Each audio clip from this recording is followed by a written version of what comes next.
Salam everybody and welcome back to the Majlis podcast where we talk about all things Afghan. I'm your host Mansoor and as always with me is Noori.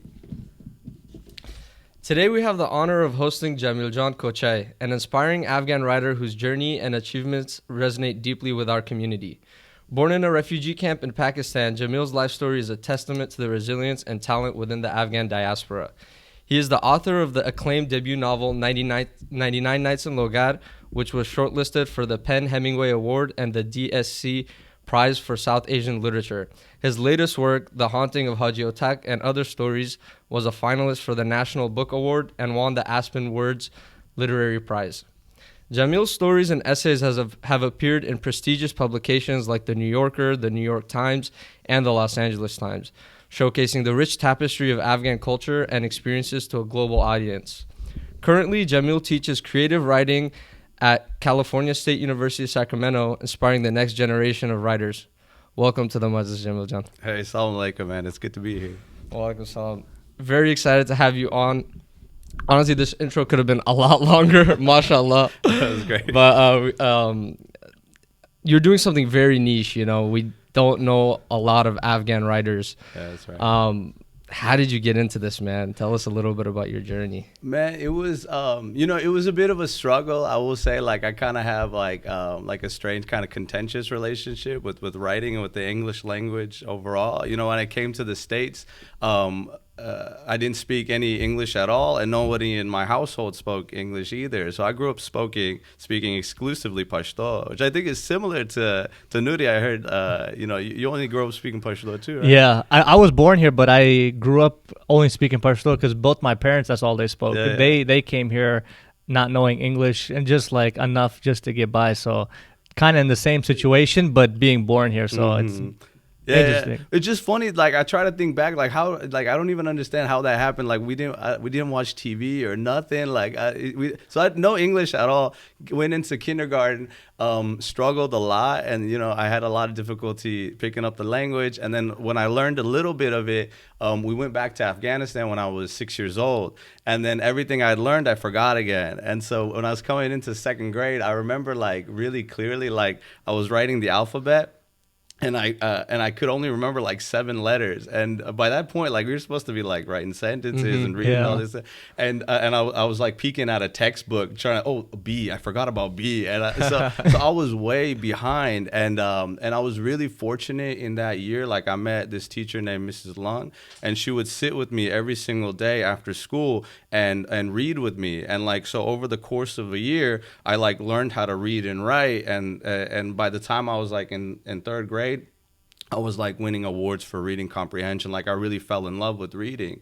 And so from that point forward, like I was just like trying to read anything I could get my hands on. I love the Harry Potter books. I love the Lord of the Ring books. And I just like developed a passion for it. And over time, like it just, that passion, like I started to think about it as a career field, even though like, there wasn't like, as you mentioned, there's not like a lot of space for Afghans in like the literary field and literary industry.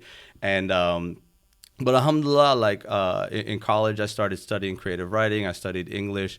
And from that point forward, that's where things really got going for me. I really like a phrase you said. You thought about your passion as a profession. Yeah, You absolutely. considered it, right? Yeah, absolutely. Why is that something that's not so common in the Afghan community? It's really unfortunate, man. Like I don't know if you guys have had similar experiences, but I've known like I felt pressure personally. Like my father really wanted me to be an engineer. I remember I was like 3 years into my English degree at Sac State, and he was still like, what if you switch to engineering? at least get a minor.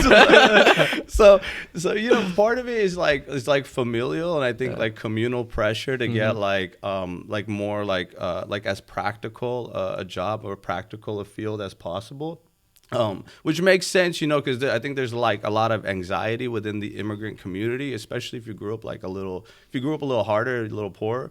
to get a job. And so like a lot of the time, like I've seen a lot of guys, they gave up their passions in order to get into these more practical career fields. Like I knew a bunch of guys, like they wanted to do art. I know one guy that was really into Islamic theology. He wanted to study that, but his dad was like he was on him about doing engineering. He got the engineering degree and he ended up like in a job that he hated. And so it's an unfortunate situation. I don't know if you guys have had like similar experiences with that. I have in my household, it's funny you brought up Islamic theology, because my brother, growing up, was not a school person, and he really big into Islam, and he brought up an idea about moving to Saudi Arabia so he can go and learn more about Islam and eventually find a career in there.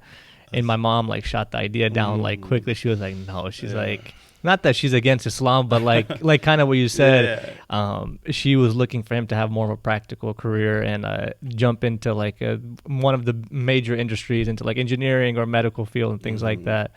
So I've definitely seen it even in my own household. So I can only imagine how it probably is amongst all Afghan community and households. Yeah, I like to joke that the holy trinity of all Afghan ambitions is engineering, law, and medicine, and you don't get to do anything outside of that. So it's funny because back in college, one of the things that I would do is I kept telling my parents, I would show them English majors do really well on the LSAT. So I kept telling them that I wasn't straight up lying to them, but I was telling them that this is a route into law, and while at the same time in the back of my head I was I really want to do this writing thing, and so I was working on that while also kind of I had this backup plan with me the whole time of just in case my dreams failed, then I could go back and I could do law school and I could bring in the cash like that.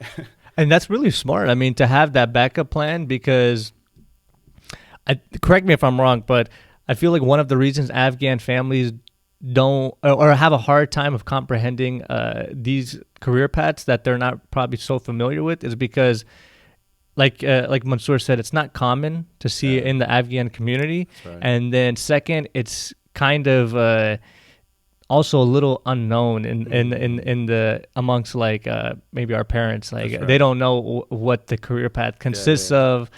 And that's kind of how you've been doing. You've kind of slowly been educating your parents on okay, but it can do this. Look at the value here and look at the value here. That's right. Well, you're also looking out for yourself and setting up a backup plan in case it doesn't work out. Yeah, and that was really important to me from the beginning, because I always felt me pursuing my dreams and wanting to do writing and become a novelist, and I knew it was really impractical, and I knew there was a really high rate of failure, and I felt I was doing something that was really risky and to be honest really selfish too. And I'm the eldest son, and when I was in college, my family wasn't doing well financially, and so I knew they were looking to me to look after the family, start paying bills. And so for me, that really kind of alleviated the guilt I felt about pursuing writing, because I was telling myself, even if I fail, I got this backup plan and I can do law school and then I'll take care of my family. But that was I think oftentimes guilt in that way can be it can be a big detractor with trying to pursue what you really want to do, which is unfortunate. Yeah, I think it comes back to a lot of our parents were immigrants here, so they want that one thing they never had, which was financial security. That's right. They want that for us so bad. That it can hinder the passions and stuff. But I find it really interesting, what you did takes a lot of courage too, right? Because there's risk, like you said, there's a lot of risk involved. How selfish are we allowed to be? That's the question that I've always had, and I'm glad you brought that up, because at the end of the day, especially the eldest kids, it's almost unfair to them because they're never allowed to be selfish. They're never allowed to follow their dreams because they have the elderly parents kind of looking to them to lend their shoulder.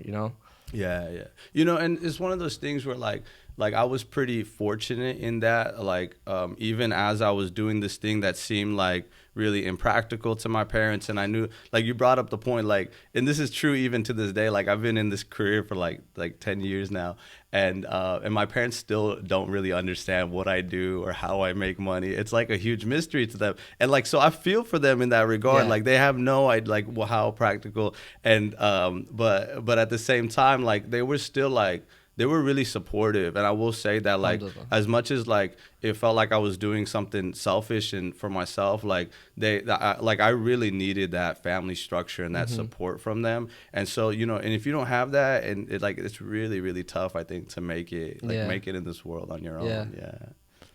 And how if you didn't have that family support, do you think you would be where you are today?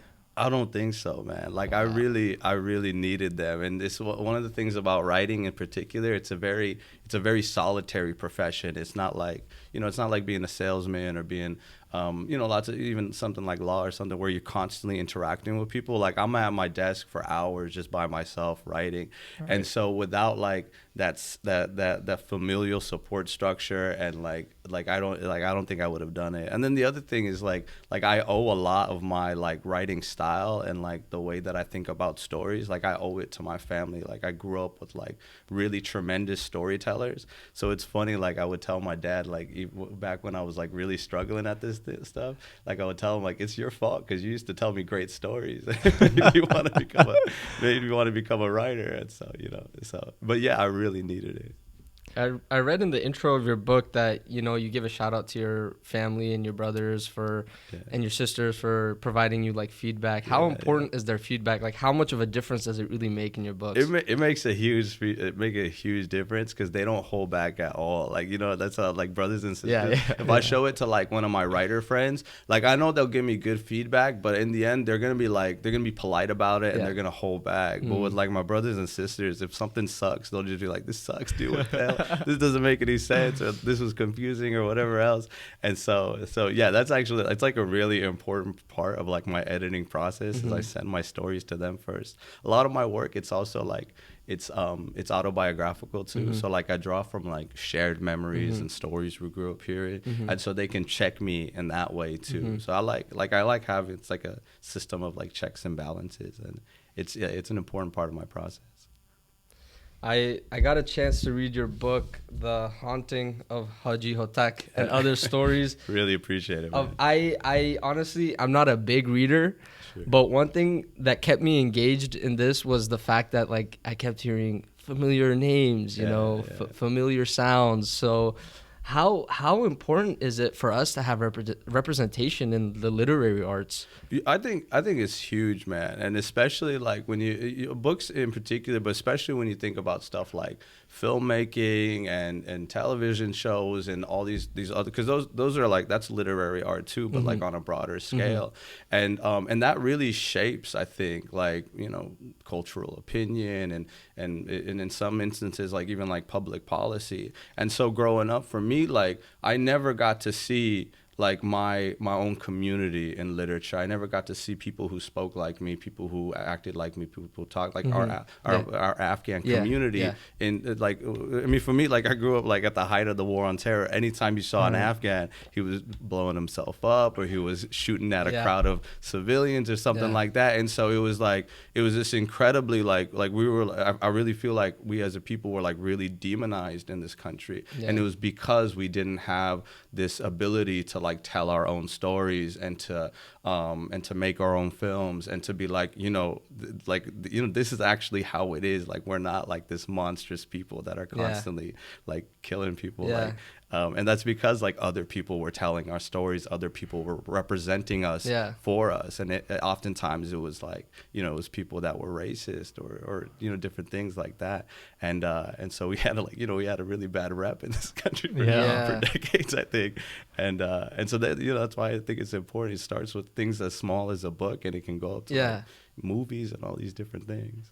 You know, you just reminded me right now when you were talking, I was thinking back of one of the stories in it is The Haunting of Hajji Hotak, and your description of his life, you know, just a hardworking Afghan father who cleaned, you know, cleans up, he fixes things around the house. He's working on his yard. That's right, he keeps his daughter's secret. That's right. Like those are all little things that at the end of the day, these are just ordinary, loving fathers. They're not terrorists. They're not these crazy guys. Yeah, so that's exactly very right. important. Yeah, and that's, it's funny you mentioned that story in particular, because that's a story that's like, it's all about perception. And it's like, that's a story that I wrote it from the perspective of like a FBI surveillance agent watching a family to see if they're like committing terrorism or something. But then over the course of time, just realizing that they're just like a normal family that loves each other. Yeah. And he begins to feel like a sense of affection for them too, but doesn't know what to do with that feeling. And so, so I'm constantly like, these things that we're talking about, like I'm constantly trying to engage with that, like on the page and in my stories. What's your mission or the impact you're looking to provide, like by sharing these kind of stories? Like part of it is, I think, like, it's funny, like I write fiction, and so like I'm constantly making stuff up, and one of my characters turns into a monkey in one of the stories, and I have another story where like he's playing a video game and he finds his family in the story. But as much as it's like it's made up and it's fantastical and it's fictional, like what I'm trying to get at is truth, and this really funny, like kind of like in this weird route, like this. This unique route to getting at the truth. And so for me, like, it's important that like I'm doing, like, as much as I'm like writing fictional stories and fantastical stories, that I'm getting at something that's true about my community, or about people's relationships to Islam or to God or to like just humanity in general. And like, so that's like my main objective. It's like if something in my story, even if it's fantastical or even if it's historically, if it doesn't feel true to me, like that's when I know that like I've kind of messed up and I need to go back and revise things. Did you have any inspirations in your book? Like, were there any authors that you looked up to? I can think of one major Afghan author that I know of, Khalid Hosseini. Yeah. Is that someone that you were inspired by, or was? Yeah, but like in a, I think in a way people wouldn't expect. Like I remember, like, because you guys made a comment earlier in your podcast, I think a really great comment, is when you see people doing something that you haven't seen before, especially when it's someone from your community, like that opens up a whole new pathway for you, a whole new like dimension of reality that you hadn't thought of before. So for me, Khalid Hosseini was really important in that I'd never seen an Afghan American writer make it big, like becomes this immensely successful and popular author. I will say, like, I'll be honest that like I don't really like Khalid Hosseini's books. Like it's just not, I remember when I read it for the first time, I was so excited because it was an Afghan American author writing about he's writing about Fremont, these places I know, Afghanistan, Kabul, and I just felt like immensely disappointed by it. And I was so disappointed by the book that, like, funny enough, like it inspired me more to like write my own book, because I was like, everyone has their own perspective, their own truth. Like he wrote his own truth, whatever, like that's fine for him. But I was like, he wasn't getting at like what I saw in our community. He wasn't getting at what I saw in Afghanistan. Yeah. And so like that really inspired me to try to write my own stories. And so funny enough, he did end up being like a really big inspiration, but I think, in a way you wouldn't expect. But that's sometimes something, like you mentioned, something that we need. You saw an area that, hey, we have some representation, but this is not the lens that I see it through. That's exactly what drove you to do that. That's not the representation that we need. So I will provide it. Yeah. And it's funny, like I wasn't exactly thinking about it in that way, but that's kind of like what was at the heart of it. I think when I started writing seriously. One thing I noticed in your book, mashallah, there was a lot of representation. I mean, not just Afghan, but like the ethnic diversity. A lot of your characters were bilingual. Yeah, that's right. But there was areas where, let's say, if they're not even bilingual, like the taxi driver in Return to Sender, you said the taxi drivers would stop by. Some spoke Pashto, some spoke Farsi, right? That part, I was like, this is intentional. This is intentional, right? Like, why do you think it's so important to provide like the diverse representation that Afghanistan really has in your books? You know, because I think like in a lot of ways, in the way that we've been represented in popular media, like we get like our culture and our community and our country as a whole, we get really like squashed and compartmentalized, right?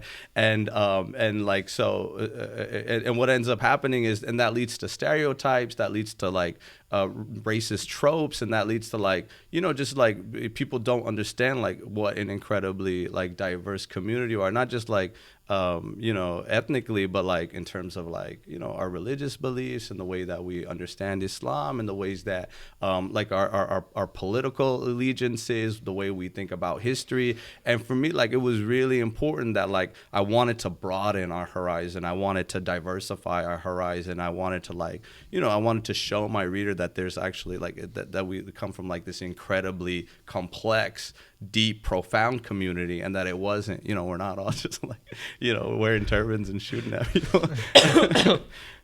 Yeah, that's interesting, because to that point, like Afghanistan might be the only country that went from a kingdom That's right. to having a prime minister. That's exactly right. To being communist. That's right.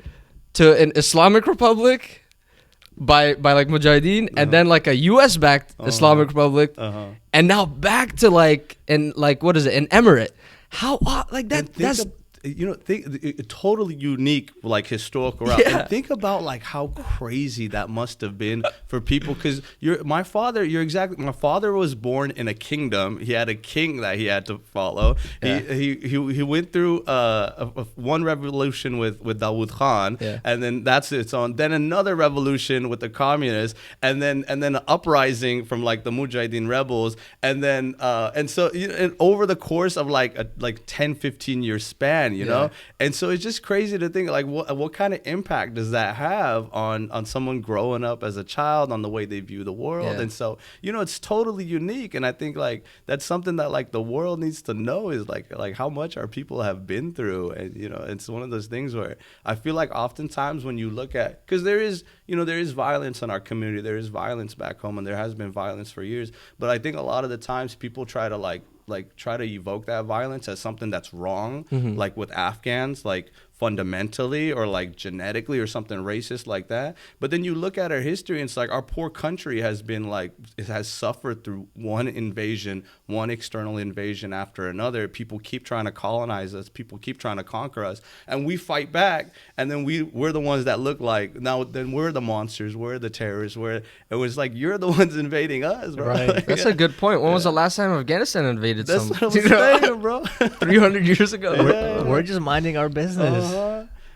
You know, my father, he was a villager. He was farming. He was taking his flock of animals to the mountains and back. He was living his life, you know. And then just one day, Soviet soldiers enter his village. They start raiding people's houses. They start killing people. And so he's like, you know, I'm not gonna. He picked up a gun. He went into the mountains. He fought them. You know, it's like, you know, is that wrong of him to want to defend? So you know, it's one of those things where it's like, I feel like so often all the blame is placed on us, on our people, on our country. And it's like, well, look at like what all these superpowers have been doing to us for like the last 60 years, unending violence. Do you think that the foreign governments that have come in have affected our unity as a nation? Yeah, definitely. And do you think we're more divided now, more than ever in the past? You know, I don't know. Like, that's a really good question. You know, I don't know if it's more divided, because we've been like really divided at like, especially, you know, when you look at like the Civil War in the 90s, like there was a lot of division. That was the lowest of lows, man. And there was like a lot of ethnic violence, and like different groups were killing each other just because of like what ethnicity you were and stuff like that. But I will say, like, that's like a really old, tried and true, like, you know, colonial method. You divide and you conquer, right? It's like its own cliche, and I think you've seen this throughout our history, where an invading party comes, they create divisions in our like you know, our social structures and our culture and our community, and then all of a sudden we're killing one another instead of like, you know, unifying and fighting and focusing on the actual problem. That's right. Yeah. How important is it for Afghans to embrace their diversity? Because I think that's the biggest thing kind of holding us back? Like, what's the potential you think Afghanistan has if they would just embrace their diversity? I mean, I think that would be so beautiful to me, dude. And it's one of the things when you visit back home too, like just in terms of like when you're going around the country too, it's so much diversity, not just in terms of the people, but in terms of the landscape, in terms of like artwork, in terms of like particular like historical lineages. And I just like, it's one of the, if we like embrace that, and if we like really came to terms with that, like I feel like that would be such a huge step forward, not only for our country, but like our community here as well. Like I think it's so funny the way that we sometimes bring back like certain ways that we divide each other, like that we're rooted back home, and we bring it over here to the States, and we like hold that against each other, whether like it's the political allegiances or ethnic stuff or whatever else it is. Like I think if we like really worked at trying to like get rid of that sort of a mindset, like I think it would be so beautiful for all of our people throughout the world. Have you been to Afghanistan recently? Yeah, actually, I went a couple weeks ago. Oh, wow. I got back like 2 weeks ago. Have you gone before that time as well? I did, yeah. I went a couple of times, yeah. Have you noticed any major differences between your visits? Yeah, really, really massive differences. It's crazy, like the differences, and then also like the similarities as well. Like one of the things that like you go through kind of like there's much less checkpoints in the country now, for example, because it's not a like active war zone. But you go through some of the similar checkpoints, and where I used to see like Afghan soldiers in their uniforms, now it's just like it's a Talib in his like Afghan clothes, and it's crazy. It felt like one day all the Afghan soldiers just clocked out of work and were like, okay, Taliban, you do our shifts now. But like beyond that, like one of the things that I noticed is there's a huge discrepancy between the experience of like the Taliban takeover between the countryside and the city. And so one of the things that I do when I go back to Afghanistan is I move a lot back and forth between the capital city, Kabul, and then the countryside, like this small village in Logar where my parents grew up. And for Kabul, like the takeover has been really devastating for them because like for example, like my little cousins, they can't go to school anymore. And so like one of my uncles, he has all daughters and they're all teenagers, and like so he was like he was dreaming that they would go to college and they would become doctors, and the family was going to rely upon them in one way or another. But now because they can't go to school, like his family is going to collapse. He's like, I'm like 50 years old, I'm going to be out of work soon, I'm going to get old, like who's going to look after my wife and I, my daughters can't go to school. Whereas in the countryside, like the violence was so bad in the countryside, a pre-Taliban takeover, that like it was like a continuous nightmare for them. My cousins would tell me stories about just constant gunfights. There was the bullets would shatter the windows in their homes. They got they didn't support the Taliban at all, and they got night raided by U.S. and Afghan forces. They blew up one of their walls. Constantly getting harassed, constantly getting beat. They would have to like walk over or drive around dead bodies every single day. So they were living like just a horror story. And now because of the takeover, like it's peace. And so they're like, for them, it's been like a vast improvement because people just, the people aren't killing each other anymore.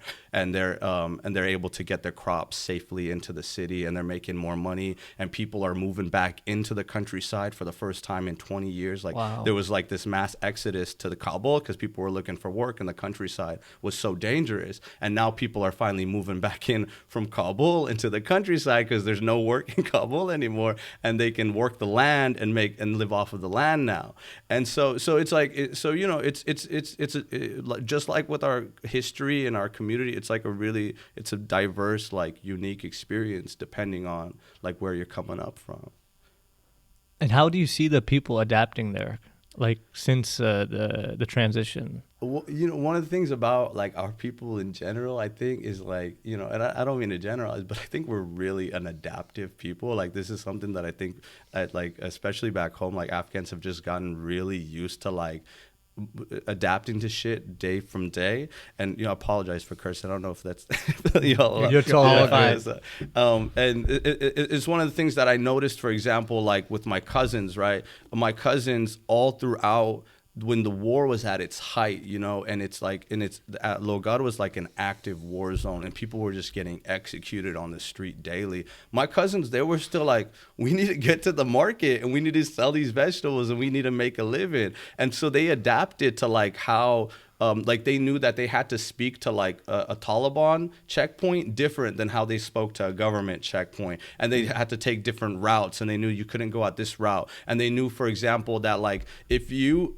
go up behind a car and you're about to get like checked, and they shoot the person in front of you, you can't dip, you know, like if you try to drive away, you try to bust a U-ey or something, they're gonna start firing at you. And so they just like, they maintain like this insane sense of calm with any situation, no matter what was happening in front of them, no matter what sort of violence. And they just kind of got used to it, and they knew how to deal with it. And they're like, okay, the dude in front of me just got shot, I gotta stay calm, I'm gonna go up to the checkpoint, I'm gonna answer his questions or whatever, and then hopefully, you know, inshallah, you know, everything's in the hands of God, they're gonna let me through. And so, and that's the same case now. Like people are now adapting, people are learning. It's very difficult to get a job if you had worked with the previous government, for example, right? Like many of the jobs are now being given to people who are loyal to the Taliban in one way or another, right? And so people have learned, like, they threw away their government IDs. They don't talk about what they did with the previous government, and then by hiding that, then hopefully they can get a job, they can make a living. And so, you know, so certain elements have been very difficult to adapt. For example, like it's been very, very hard on the girls in the country, I think, especially in the city, and you know, and so they were devastated. I think it's actually very difficult to adapt to that, just not being able to go to school, for example. But you know, overall, I would say, like, you know, we're just like a really durable people, and we've learned over time how to deal with stuff as it comes at you. Did you get a sense of people? Because I've heard basically both sides. Some people some people have a better situation now, and some are kind of in a worse situation. That's right. Did you feel any sense of people still dreaming and hoping to like leave Afghanistan and come to either America or somewhere else? Yeah, absolutely. And especially like people who were, you know, people who like they wanted their daughters to get an education. They had like this different vision of how their lives were going to turn out, especially people who were working with the previous government, who in one way or another felt like they were in danger, or even if not in danger, like they felt like they're going to be like discriminated against because of their association with the previous government. People are still like really actively trying to get out of the country in really dangerous ways. Like I had like a couple of my aunts, they came up through, they flew into Brazil first, came through Colombia, went through the Darien Gap, which is like one of the most dangerous places in the world. It's like completely unregulated. Like it's like the Wild West out there. People get kidnapped. There's drug runners, all these things. They came up through the Darien Gap, went through all these other countries, and like crossed the border from Mexico into the States. Alhamdulillah, they're good now, and their husbands have got jobs, and you know, we're helping them out and stuff like that. But like, you know, people still feeling like a lot of desperation to get out of the country. Wow. I had family come up through that same route. The stories they told me were crazy. Crazy, right? Yeah, I mean, one of our family members like messed up like his toe or something, and when he came here, they literally had to like cut it off. No. You know, like because so much walking. You know, if you cut it and then it gets infected, and it's really like some old school migrating on foot. You know, really, really tough. My aunt was telling me that like they were going up like the jungles. There was like these hills. And those were incredibly difficult to get through, right? Like, and they said like at some point one of the guys like broke his leg trying to climb the mountain, and they had no way, like, you know, helicopter's not going to come and pick. There's no ambulance or anything like that. And his group literally just left him there to die, and they just kept going. And you know, and so she saw like horrific, like really traumatic stuff like that. Like it was an incredibly difficult path to go through. But they felt like, you know, that's what they needed to do to get into the country. Wow. Yeah. And then it's crazy to kind of reflect on the fact that there's, you know, these people that are willing to risk theirs and their whole family's life getting out, right? Yeah. and then we have diaspora going back. Yeah. It's a very it's like, what's going on here? What's going on? You've recently gone back. How are diaspora treated? It's one of those things where in general it's a mixed bag. Like one of the reasons like I love Afghanistan and I've always loved visiting is like most of my family is there, and so when I go back, like it's a lot of love. Like they love having me back, and to be honest, even like I remember when I was a kid and I was like going through different stuff, and like it just felt, the normal Afghan American stuff, people calling you terrorist, stuff like that. And I remember I would go back to Logar when I was like 12 years old, and I never felt more at peace, more at home, more loved than I did with my family members in Logar and all my cousins with me and all these different things.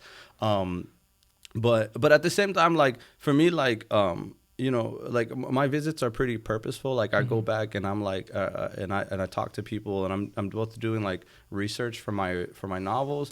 But then my family and I were also doing charity work over there. So for me, it's not just necessarily like a vacation or something like that. Like we're going back, we're trying to help out the people. Like we feel like because we grew up in the States and alhamdulillah, we've been blessed in these different ways, like that we do still have like this obligation to, help out family back home, help out our village back home, our province back home, or whoever else it can be. And so for me, like then so I would say, like, if you are planning to go back, like, just see if you can do something to help out while you're there.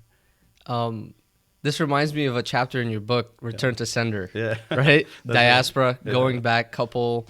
They are healthcare workers. That's right, yeah. I'm not going to spoil the story for anybody Sure. who's going to want to pick up the book and read it.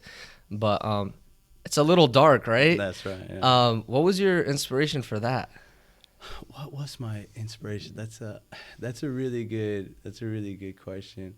I think so when we would go back, especially like in the 2010s, like I went back when I was in 2012 when I was 19, and then I went in 2017 and then 2018, and at that time, like the country had gotten like incredibly dangerous, especially like 17. Criminal activity. A lot of criminal activity. There were kidnappings. There were like, so when I would go back, like my family was so worried about me like getting kidnapped and stuff. And the horrifying things happen. Like people, when you get kidnapped, people will cut off your finger. They would and then send that back, and in order to get a ransom quicker. And so so I would hear stories like that, and without spoiling the story, but like one of the children of these healthcare workers that go, he gets kidnapped, right? And it's all about them trying to deal with that, right? Yeah. But like as much as it was like about like that kind of plot line and that sort of violence that existed in the country at that time, like what I really wanted to like kind of explore was like was this like very mindset of like this like kind of savior mentality. I think a lot of times like Afghans in the diaspora can have. Like I don't know if when you guys were writing your like personal essays, but like one of the things that I wrote in my personal essay for college was like, I want to go home and help the country. And my sisters did the same thing, and my aunt did the same thing, and something like that.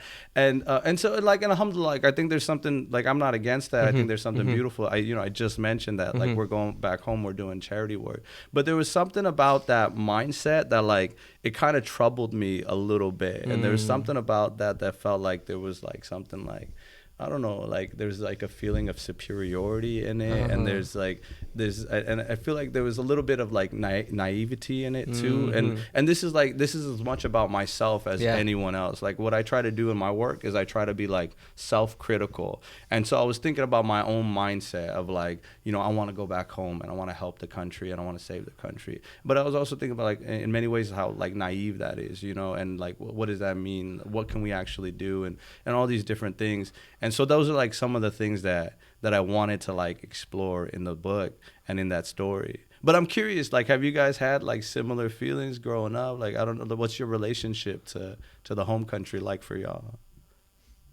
I've never been to Afghanistan. It's always been my dream. growing up, you know, your parents are always telling you the most amazing things about the country, right? Growing up, I thought it was paradise. You know, they talked about these big, delicious fruits you know, the rivers the people are, you know, so cultured and so polite.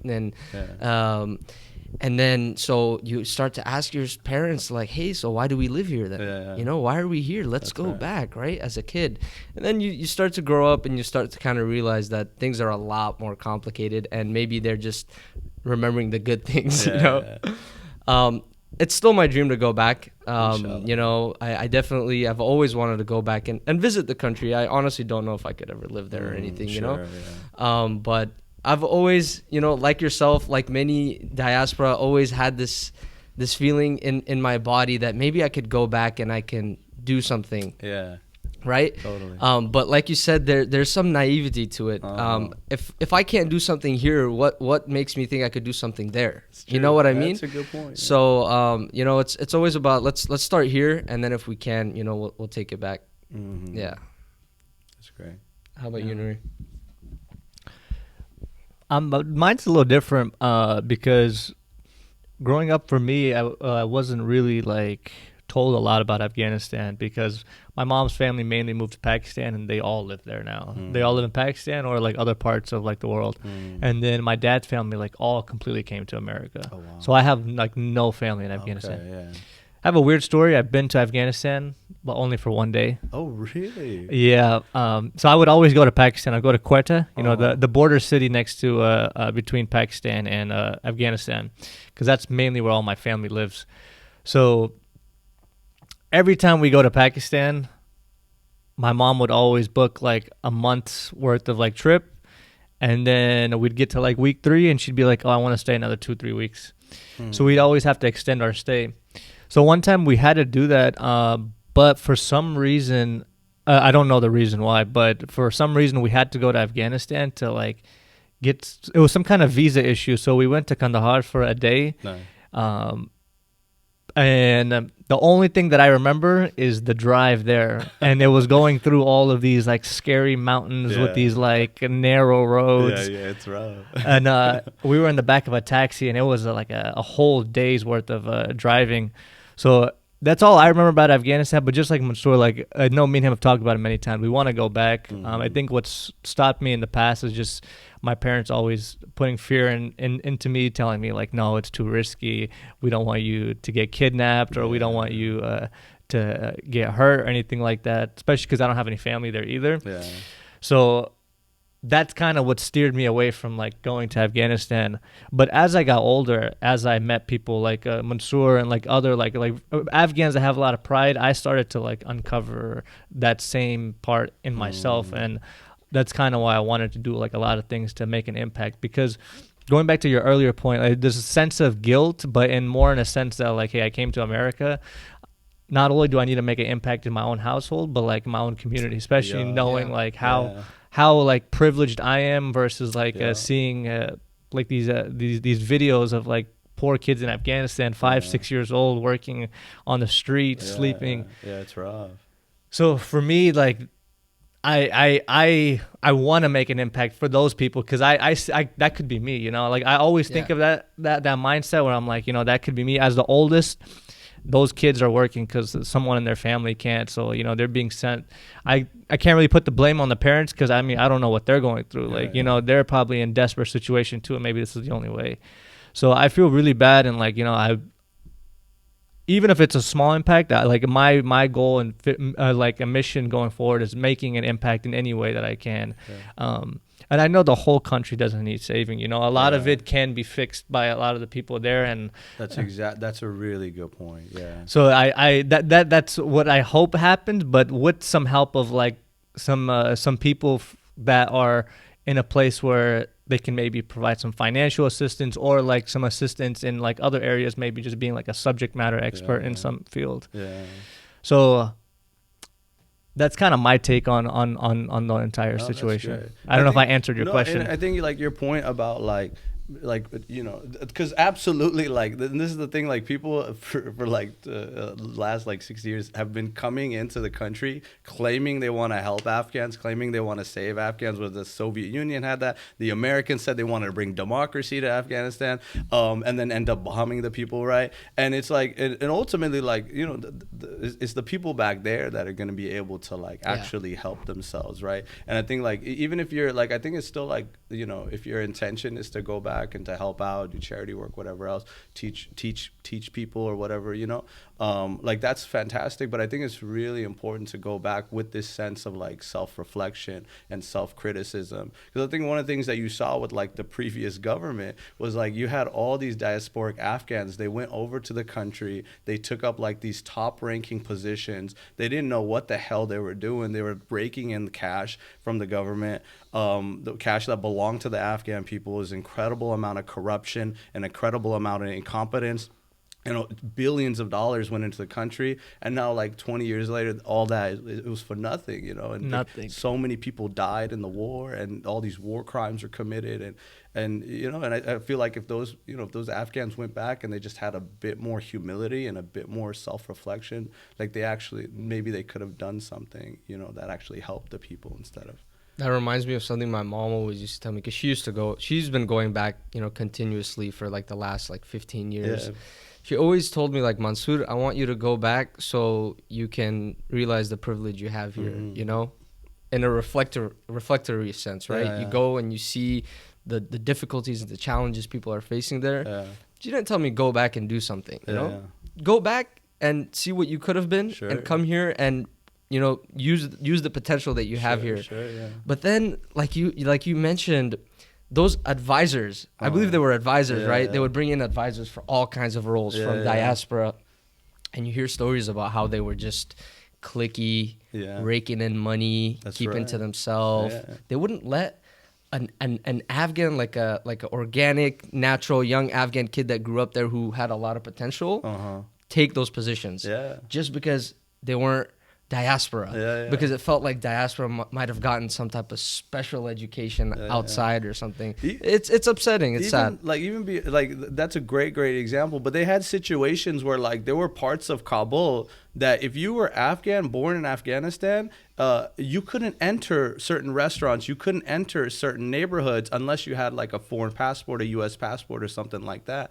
And so it was creating this really insane situation where like in the most wealthiest, the most powerful parts of the country, like native Afghans were becoming second-class citizens in their own country, So, so it was a lot of messed up stuff like that over there. And do you know why that was happening?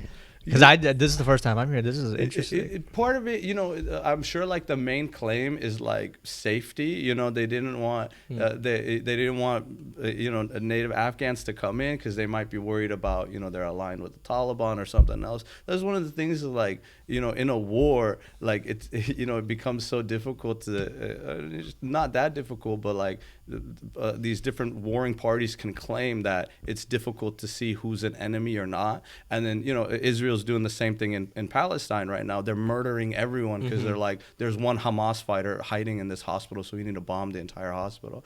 And so I think like the similar thing was happening all throughout that war, where like any Afghan on the street could be a Talib, and so you're going to discriminate against every single Afghan that you see. And then part of it's just like it's just like that's how colonial structures work. Like you go into a country, you take over, and then you create hierarchies, and then that's how people know like that where they are in like the ranking of the entire society. Like the Americans are on top, and they get to do whatever they want, and they have all these different things and privileges and stuff, and people there in the country can't even enter, they can't go into a restaurant because they were born in that country. Wow. This reminds me of a point you made earlier, right? You said you go, as you've been going back, when Noori asked what are like the differences, you said there's actually a lot of similarities and differences. Yeah. So my mom just came back, maybe like 2 weeks ago as well. You guys were probably there at the same time. That's so funny, man. Yeah, you guys were probably there at the same time. And she sent me this beautiful picture that makes me want to visit in Parban, in front of the castle. Yeah, it's a beautiful place, yeah. And the mountains and the greenery and the sky was just gorgeous. It was probably a great day too. And I when she came back, I was like, hey, Mom, I was like, how did you get in there? I hear all these news stories that women aren't allowed in parks and these sites and stuff. She's like, oh, it's because I have an American passport. Yeah. And I was like, and I was like, what? And then she said, yeah, she's like, so because I have a foreign passport, I can go see these sites. And then she was like, but all my nieces that were there with me who are born, who are Afghan, they cannot see these sites. It's really sad. So it's like almost like something similar is still happening. Totally. Right? But in a completely different way, in a completely different context. Here's like another funny thing. When I would go back to Afghanistan during the previous government, if you had a beard and if you wearing a turban, your car would get pulled over immediately for like a search or something like that. And so I'll be like, it's so Islamophobic and racist and stuff like that. Like how can you treat your own people like that? And like now, like we got pulled over, we got searched by like these Taliban guards, and all my cousins were telling me we got pulled over because of your beard, and so like, and I guess like they're still worried about like attacks from like ISIS and this and so like you look like an ISIS guy, so they pulled us over, and so it's like the same type of discrimination was still happening, even though like the Taliban like that's who they were worried about previously, now they're worried about ISIS, and so they're still pulling people over. Oh man, this is so interesting, right? It's really crazy. Because I feel like also they like sometimes I know they pull people over and they advise them about the sunnah of having a beard if you don't have a beard. So it's like reverse, like it's a really weird situation. Gosh, I think Afghanistan is like a place of contradictions. Yeah, absolutely. Yeah, totally. That's actually a really good way to put it. I know earlier you talked about like the challenges you faced as an Afghan American, writer. Yeah. What advice do you have to maybe young Afghans who are inspired to get into writing? What advice do you have for them? So one of the things that I'll say is like it's really important to put in the work, right? Like I've had people come up to me, not just Afghans, but definitely a few Afghans, and the question that they will often ask me is, how do I get published, right? And then so I'll start asking them like, what writers have you studied? What craft books have you studied? What particular artistic theory are you drawing upon to write your work? And they'll be like, I haven't read any of the craft books, I haven't done any of this, and so for me, like that's really, but that you gotta really put in that sort of like background work. Like to me, the way that I like to phrase it sometimes, especially when I'm talking to like high school students, is like, you got to put in the work in the gym. If you one day you want to make the NBA or you want to play professional, even like college level ball, you want to get good at ball at all, right? You got to put in the work in the gym. You got to put up shots. You got to study the players that came before us, right? And so in a similar thing with writing, right? It's its own craft. It's its own practice. Like you have to really work on it to get good at it, right? You have to study previous writers. You have to look at the masters of the craft, right? If you're playing ball, you're looking at Jordan's jump shot, and you're looking at, I don't know, Kareem's skyhook or whatever. But if you're a writer, then you're looking at James Joyce's sentences or Toni Morrison's her character development and stuff like that, right? And that's what I did when I was in college. Like I really put in that work. I was reading craft books. I was reading everything, any writer that people recommended to me. I was reading that. I was trying to learn from them. And then one of the things that I knew about myself, for example, was like I tried to get in tune with like my weaknesses as a writer. And I knew, like, because I didn't grow up speaking English, like I actually, although I had like good reading comprehension and stuff, like I actually had a really poor time understanding grammatical rules. And so I was like in my second year of college, and I didn't actually have like a very strong understanding of how grammar worked. I wanted to be a writer. I didn't know how grammar worked. And like I couldn't tell you like what exactly a preposition does or how an object is supposed to relate to a subject in a sentence, where exactly a comma is supposed to go. Like I was kind of doing that all on instinct. And so one of the things that I did is I took a whole course on grammar that I didn't need to take, and I bought like this thick book on grammatical rules, and I read that entire book. I wrote notes. I took this grammar course, and I got really good at grammar. And so like I was like attacking my weaknesses. And it's fun, like, and it's something like Kobe Bryant did back in the day. Like, you know, when Kobe Bryant first got into the league, he was getting to the rim easily because he was uber athletic. He could just blow past anyone. But when his athleticism went down a little bit, then he was looking at his weaknesses, and he was, you know, put the fadeaway into his game. He was putting the footwork into his game. And I kind of had a similar approach. I tried to look at what I was bad at in my writing, and I attacked that, and I worked at that, and I really like, you know, I put in the time for this, you know. Alhamdulillah, like a lot of like, you know, I've been really blessed. I've been really fortunate. A lot of my success, you know, the success I've had up to this point, it's been based on just God, like, looking down on me and being good to me, and my parents and people in my life helping me. But, like, I really put in that work to get good at what I do. And so for me, like, make sure, like, you put in that work first, and then we can start talking about publishing. Right. What's your ultimate writing exercise? Oh, that's a really good.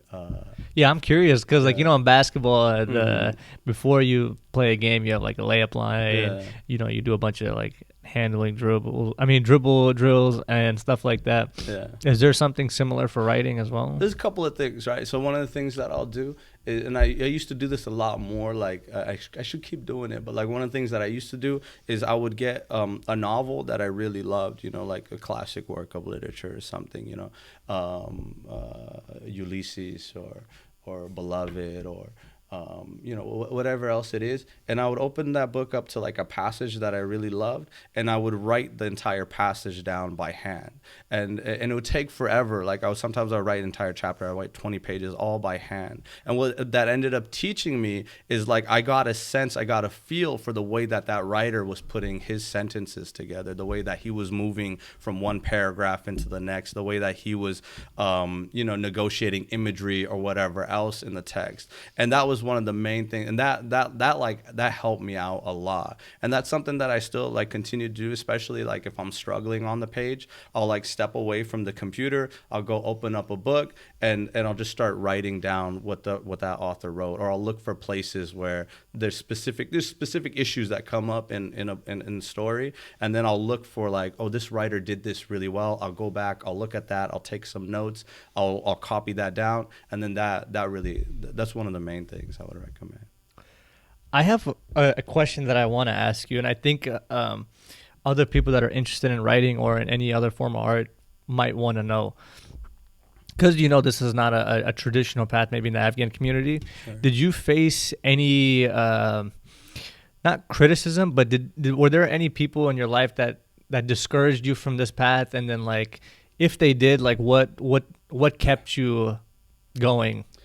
Yeah, a lot of people, like, you know, it's you know, and I don't necessarily blame them. Like, some of it was said, some of them were just being assholes, and they just like we were trying to squash my dreams or whatever. Yeah. You know, they didn't get to follow their dreams, so they're like, you know, like, fuck Jamil or whatever. Yeah. But like, but some of them, like, they were trying to say it out of concern, you know, and they were like, Jamil, you know, like no, how are you gonna make money off of books? How are you gonna make money off of short stories? You're not even writing something practical like a history book or an academic text or something. You're writing fictional stories and stuff.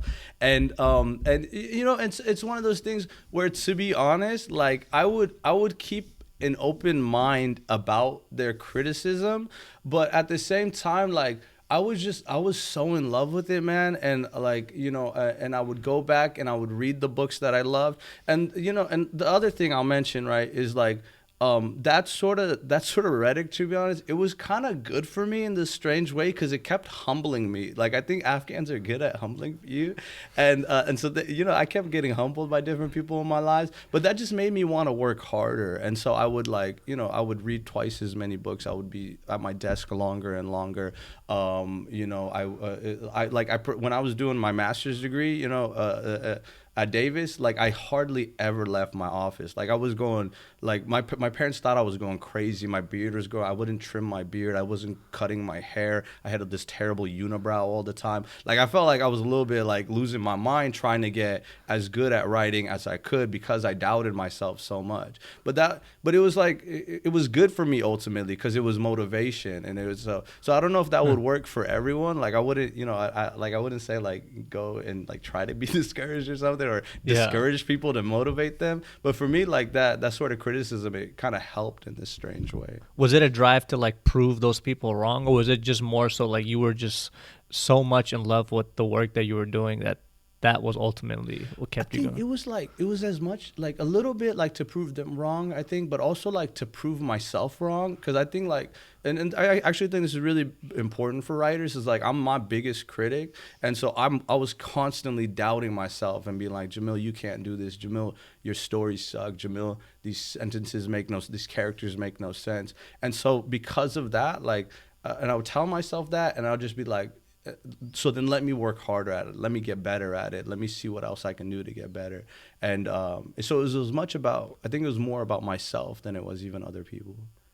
Wow. Yeah. That's very inspiring. And I'm just listening to that, like, I know being self-critical of yourself is very hard because like there's no bigger, no more judgmental than like when you are on yourself, you know? And like, battling through that, I know, can be very, very challenging.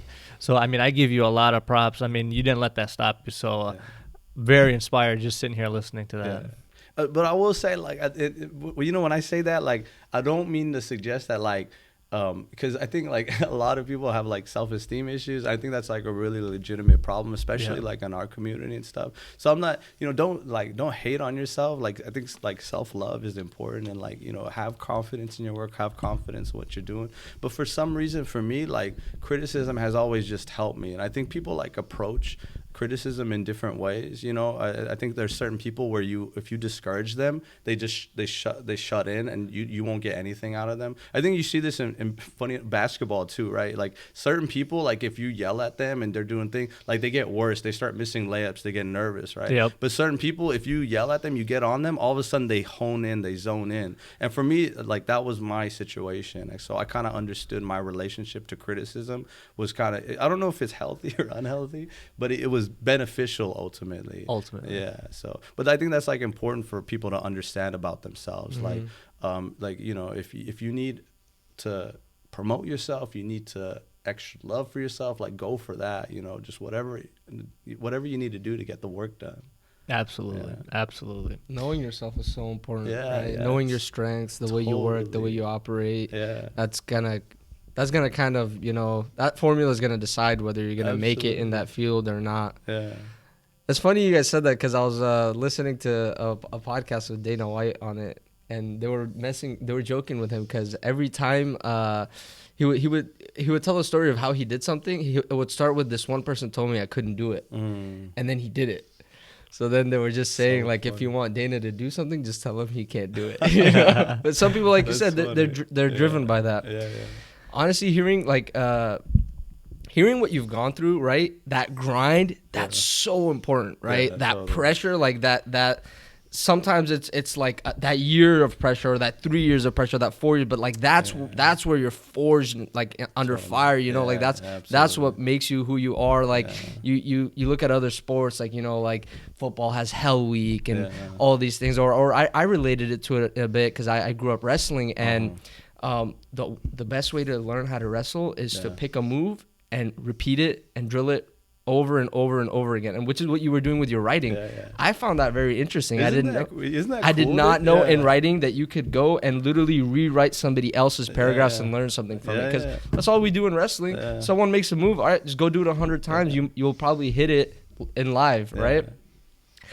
And it takes so much dedication to do that, right? It takes so much sacrifices, right? When you were in your office for months in Davis doing that, you probably missed out birthday parties, you probably missed out all these things. And now you're doing this, right? What can the Afghan community, like, it's not every Afghan doing this, right? Sure.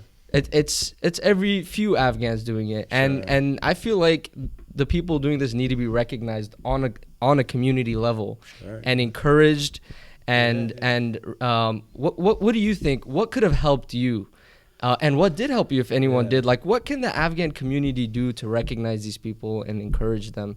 You know, to be honest, like something as little as like an acknowledgement, like that goes like such a long way, especially like it would mean so much more to me to get like a note of recognition, to get a note of an acknowledgement from like a fellow Afghan than like 1,000 like white professors. That's beautiful. Or 1,000, I swear. And I'm saying that like, you know, and this began to happen like, you know, when I first published my book. Especially like when I would meet someone from my own community, people that I grew up with, and if they said like they had read my book, or even if they're like, you know, keep just something as simple as like, I see what you're doing, Jamil, like keep going, like that, dude, it meant the world to me. Like my day would light up, my heart would light up with that sort of thing. So, you know, so just like simple stuff as simple as that, things like this in particular, like I really love what y'all are doing with this podcast and with providing this space to allow, you know, to show Afghans the different things that we're doing out in the world, because like alhamdulillah, we're doing big things. And I just think it's just a matter of like recognizing it, talking about it, and then perhaps like allowing that to like inspire other people, you know. And to your point, you know, I think one of the biggest problems, and I discovered this like in the last 2 years through ASC, there's Afghans in like the thing is, we don't really know what's going on in each other's lives. That's very true, bro. Very true. We know each other as like friends and stuff, people you see at the masjids, people maybe you see at parties, but we really don't know what's going on in each other's lives. We don't know what we do for a career. We don't know anything like that. And, you know, back to that saying, when one Afghan sees another Afghan do something, all of a sudden there's a new pathway unlocked in their mind that like, hey, this is a possibility. I could do this, you know? So I think that's like the other thing is I feel like there's no visibility in the Afghan community in terms of like, hey, what's this guy doing? What are the guys doing right now in like California? The Afghans here, you know. And I feel like if there was more visibility, if there was a platform like which we're trying to create where we can showcase like everyone, you know. I swear it'll make a big difference. It'll make a huge difference. I didn't have that growing up, you know. For me, like the career path that I went on, it was just something I just I like researched on like the internet, you know. I didn't look at anyone and be like, okay, I want to be like that person. But a lot of people do that, you know, and it makes a difference, you know, especially in a lot of like successful communities. They have like uncles, they have cousins, they have friends, they have just like just noticeably figures that are they just look at like, you know, I want to be like that when I grow up. And even if they don't get like that, they get somewhere close, and it's still really good in the end. Even like, you know, with your last episode, you had Sohail on. Like, I've known Sohail for years, bro. Like, I know all his family and stuff. Like, mashallah, really great guy. I had no idea what he did for a living. And he, you know, he's talking about like, you know, dealing with the electrical grid and that's like, it was fascinating. And I felt like I learned more about him with this 1 hour podcast than years of like playing ball with him and, you know, go ahead into his house and all the mehmanis and stuff like that. Like, it's crazy. You know? That's the crazy part. That's the crazy part. And even sitting here, I'm learning so much about you. And we know we've like known each other for like almost like a couple years now. I mean, I remember you used to throw those basketball tournaments, you and your brother. We used to go back in the day. I want to ask you one more question, and then Mansoor, I'll give the floor back to you. Sure. But in terms of getting more visibility, especially on your work, for example, with Khalid Hosseini, like he had his book and then he made a movie about it. Is that something that you have like a vision for in the future with your books? You know, inshallah, like that would be really. That's like I think like a really big. You know, writers won't say it, but like that would be like a huge step up for me. Like if one of my books were like adapted into a film, then that brings you into a whole other kind of like stratosphere, and then all of a sudden like, you know, millions of people, because movies are just immensely more popular than books are. Even if your book does really well, like it's nothing compared to even like a low budget movie or something. So that transition from the literary world into like the film world, that's like a huge step up for a lot of authors, and it kind of like makes their career. And is that hard? Is it like Is it something the author has to pursue, or is it kind of an opportunity that just comes to them from like a filmmaker or something? There are ways that an author can pursue it, like in terms of like, like if you live in LA, that's gonna help, and if you write scripts in your part-time, that certainly helps, and you can begin to make kind of like connections. And so much of like the literary industry or like any other industry, I think, is just kind of who you know. Like even me, like when I started first publishing my work, like I went through like years and years of just everything of mine was getting rejected. And what ended up happening was like I was working on my novel, and my thesis advisor at the time, Ian Lee, she was my professor and my thesis advisor. She literally just took like an excerpt from the novel, and she was working at like this magazine in New York, and she's like, let's publish this. And then and that was my first publication. And out of that publication, an agent reached out to me, and then once I got in contact with the agent reached out to an editor, and then that's how I got my first book published. And it all happened within 6 months, all after years and years of just nothing but rejections, right? And it was just this one person opened a door for me. So I'm sure it's like kind of a similar situation where you're trying to go from a book to a movie. And then and I think part of it is also what you mentioned, that there's like kind of like a director or a screenwriter or someone maybe picks up your book one day and it's like, oh wow, this could be a good movie. And then all of a sudden you're like, I don't know, raking in the How could someone reach out to you if somebody wanted to connect, whether it's just a fellow Afghan who maybe is an admirer and read your book, or maybe it's a young Afghan who wants to get into the industry, or maybe it's an Afghan filmmaker who wants to work with you. How can someone reach out to you? The best way tends to be email. So I have my if you go to Sac State, the website, the English department's website, I have my university email up there. Shoot me an email. You could also, I could share it here too. Mm-hmm. I don't remember exactly what it is, unfortunately. It's like a string of numbers.